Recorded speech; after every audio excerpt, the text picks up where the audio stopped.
Chicago, days after President Donald Trump killed an Iranian general and said he was sending more soldiers to the Middle East. About 100 protesters stood on a pedestrian bridge over Chicago's Lakeshore Drive with an illuminated sign that read, "No War in Iran." Some 200 people marched in the bitter cold near Boston, while a few dozen people demonstrated on the steps of Los Angeles City Hall and at similarly sized gatherings across the U.S. 3 years after Trump took office, and millions of people swarmed to the Women's March in Washington and companion marches across the country. These typically modest protests are often the most visible sign of today's Trump resistance.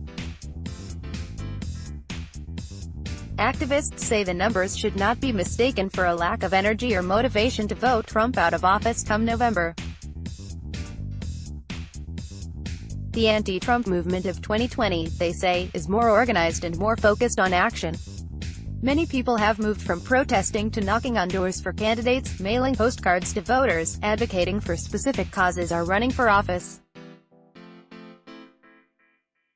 But the movement that sprung up to oppose Trump's presidency also is more splintered than it was when pink-hatted protesters flooded Washington the day after his inauguration for what is generally regarded as the largest protest in the city since the Vietnam era.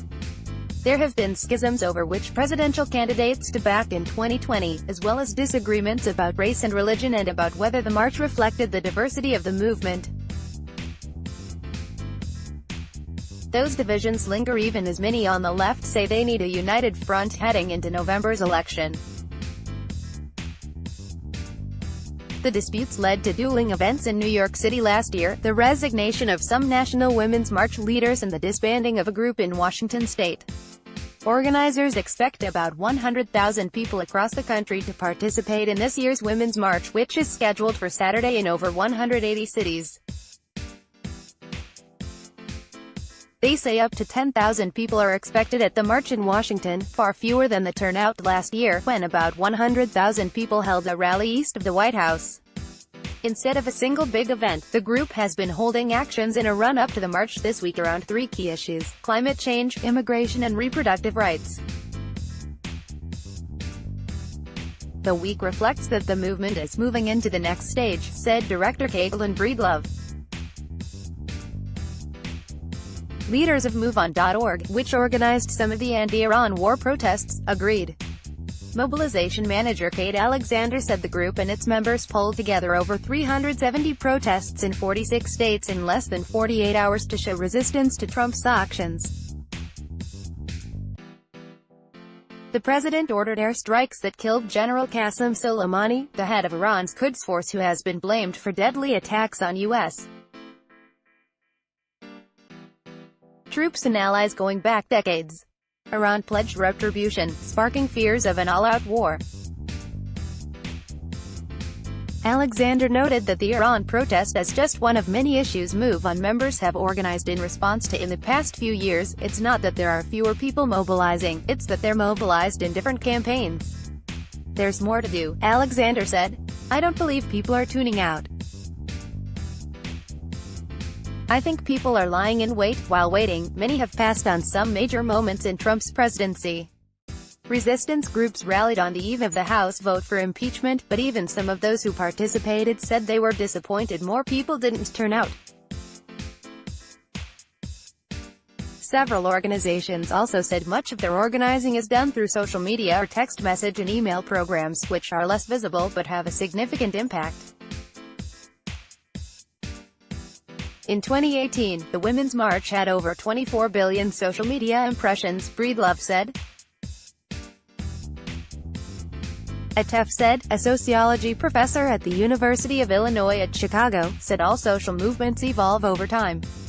He noted the Trump resistance movement is global and will continue regardless of whether Trump is re-elected. Movements always rise and decline in terms of numbers on the ground, he said. Andy Koch, a 30-year-old nurse who lives in Chicago, has seen that ebb and flow firsthand. Koch has been active in protesting Trump's policies even before he took office. When Koch was a student at University of Illinois at Chicago, Trump's campaign canceled a 2016 speech at the campus following 10 student protests. Koch said the anti-Trump activism swelled when he first took office and again in early 2017 when he announced his first travel ban affecting people from several predominantly Muslim countries. Roughly 1,000 people mobilized in Chicago immediately after Trump authorized the attack on the Iranian leader, and then the crowds subsided a few days later after the threat of war seemed to subside following Trump's address to the nation January 8. That day, a few dozen, including Koch, showed up in 20-degree Fahrenheit -7 temperatures outside Trump International Hotel Chicago during rush hour. Koch understands that masses of people won't show up for every protest. What allows those numbers to come out is continued organizing going on in between these events, he said. He said there have been numerous smaller protests he's been involved with, including protesting U.S. foreign policy in Venezuela and Syria, and they've taken other forms. For instance, he's helped plan a teach-in on Iranian foreign policy this week at UIC. Maya Wells, a 21-year-old political science senior at the University of North Carolina at Charlotte, was a speaker at a rally last week in Charlotte. Wells, who is Persian-American and has family in Iran, said she doesn't look at the numbers of people who turn out, but rather at the fact that they took time out of their day to be there. I see more people coming because some of my friends who are conservatives and voted for Trump, they're against this, she said, adding that the most recent protest wasn't the last. There will be more days to come, Wells said. I have no doubt in my mind. Let's block ads. Why?